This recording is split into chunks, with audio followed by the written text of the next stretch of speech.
An earthquake that devastated Port-au-Prince, Haiti. A pastor who ran an orphanage that was destroyed rebuilt in the mountain community of Font Blanc. And today, the Font Blanc Foundation is home to 70 children and offers services to hundreds of others.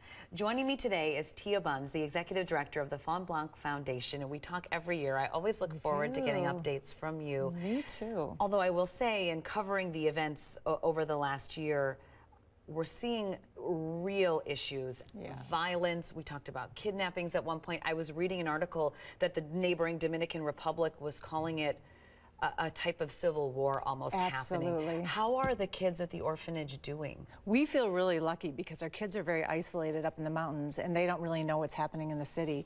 But it does prevent us getting food and supplies up there or having to go to the hospital.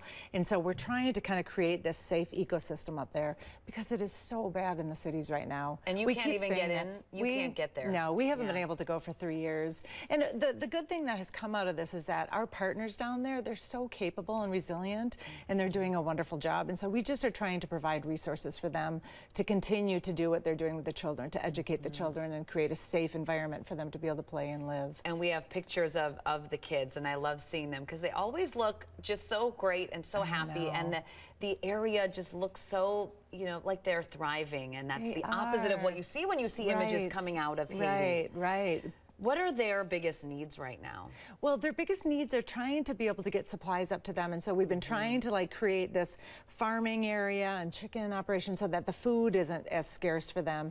And then we're opening the sewing school this year, which is our big push, so that they can learn another skill for them to be able to maintain and survive and sustain themselves. And we have some pictures of some of the girls at the orphanage learning to sew. So this is one of the big parts of the fundraiser on Friday, is if people go or if they donate to the foundation, it will support setting up this learning opportunity in the school? Yes, we already have it built, and the school, the money will go towards the school, and then we'll add on the sewing school. So we think it's going to be a really good, a really good extra something for them to have, in addition to their music and Bible study and agronomy and gardening. Those are all really good things. I want to make sure we get the information up about Friday night really quickly as we talk about the information. Do we have that graphic? I'm hoping.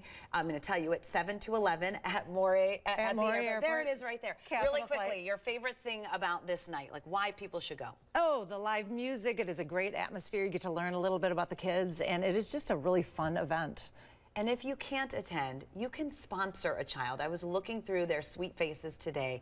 If you want to learn more about Font Blanc, if you want to buy tickets to the event, if you want to look into sponsoring a child, go to Font Blanc, that's FONDBLANC.org.